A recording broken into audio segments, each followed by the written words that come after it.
Panorama group, जो सोचता है वो करता है। आपके अपने सपनों का आशियाना।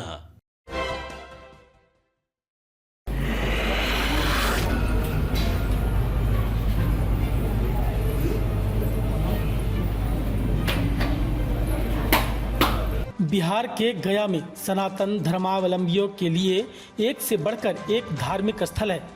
इसी में एक प्रसिद्ध माता बगलामुखी का मंदिर है। इस देवी मंदिर में भक्त आते हैं और अपनी मनोकामना माता के दरबार में रखते हैं। माता के दरबार में विविध परेशानियों से जूझ रहे लोग आते हैं, लेकिन ज़्यादातर वैसे भक्तों की संख्या भी होती है जिन्हें कोर्ट कचहरी से निजात पानी होती है। केस मुकदमे में जीतना चाहते हैं। मान्यता है कि माता बगलामुखी के दरबार में ऐसे भक्तों को विजय मिलती है। माता बगलामुखी की महिमा टिकारी महाराज के काल से ही भी जुड़ी हुई है। टिकारी महाराज ने भी इस मंदिर में अनुष्ठान कराया था और फिर उन्हें इंग्लैंड में चल रहे केस में जीत हासिल हो गई थी। सैकड़ों साल पुराना यह देवी मंदिर कई तरह के चमत्कारों के लिए देश भर में प्रसिद्ध है।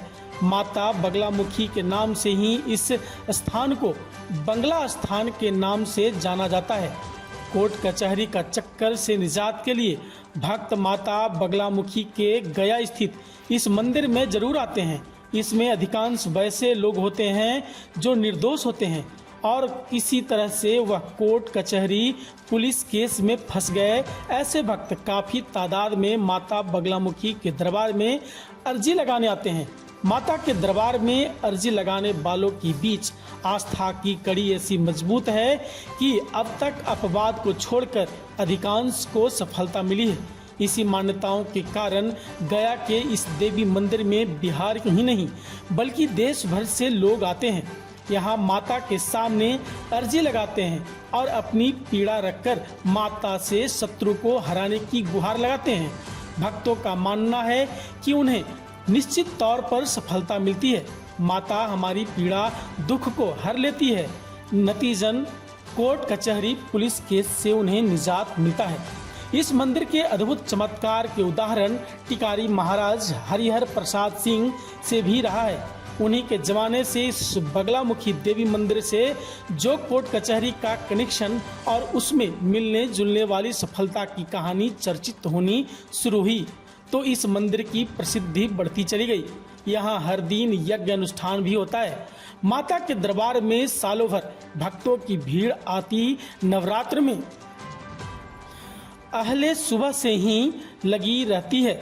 हरिहर प्रसाद की कहानी भी जुड़ी है। बताया जाता है कि टिकारी महाराज हरिहर प्रसाद सिंह पर एक मुकदमा इंग्लैंड में चल रहा था। इंग्लैंड के प्रेवी काउंसिल में उनके खिलाफ मुकदमा था। भारत के प्रसिद्ध ज्योतिर्विद तांत्रिक भवानी नंद मिश्रा की सलाह के बाद टिकारी महाराज हरिहर प्रसाद सिंह ने बगलामुखी मंदिर में सहस्त्र दल स्थापित किया। 36 दिन 36 ब्राह्मण के साथ अनुष्ठान चला। महाराज हरिहर प्रसाद सिंह को उस मुकदमे में चमत्कारिक सफलता मिली। इंग्लैंड में चल रहे उस मुकदमे में टिकारी महाराज के पक्ष में फैसला आ गया था। देश के कुछ और स्थान पर माता बगलामुखी का मंदिर है। दतिया और कांगड़ा में भी माता बगलामुखी का मंदिर है। इस तरह गया में बगलामुखी माँ विराजमान है।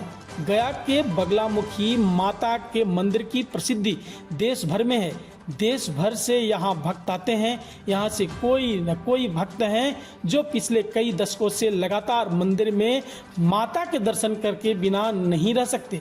उनकी माता के प्रति आस्था ऐसी है कि ये रोजाना माता के दर्शन पूजन करने को आते हैं। माता बगलामुखी 10 महाविद्या की 8वीं देवी है, जिनका पूजन शत्रु का दमन करने के लिए है। पीड़ित को माता के पूजन से शक्ति प्राप्त होती है और उसे शत्रु दमन करने में सफलता मिलती है। यहाँ बगलामुखी मंदिर में शत्रु पर विजय पाने के लिए पूजा का बड़ा महत्व है। गया में स्थित माता बगलामुखी मंदिर में चारों नवरात्रा में पूजन यज्ञ होता है। सप्तमी, अष्टमी और नवमी के दिन यहाँ फरियादियों की भीड़ काफ़ी संख्या में जुटती है। बगलामुखी मंदिर में माता की प्रतिमा अद्भुत है। माता की प्रतिमा शत्रु की जिह्वा खींच रही मुद्रा में है। यहाँ पूजन से शत्रु के खिलाफ भक्त को निश्चित तौर पर लाभ मिलता है। इसकी कई कहानियां भी चर्चित है। माता बगलामुखी की पूजा भगवान श्री राम ने भी की थी। लंका पर चढ़ाई के दौरान समुद्र पार करने से पहले भगवान राम ने बगलामुखी माता की पूजा की थी। इसके बाद चढ़ाई की थी और उनकी लंका में विजय हुई थी। गया से जितेंद्र कुमार की रिपोर्ट।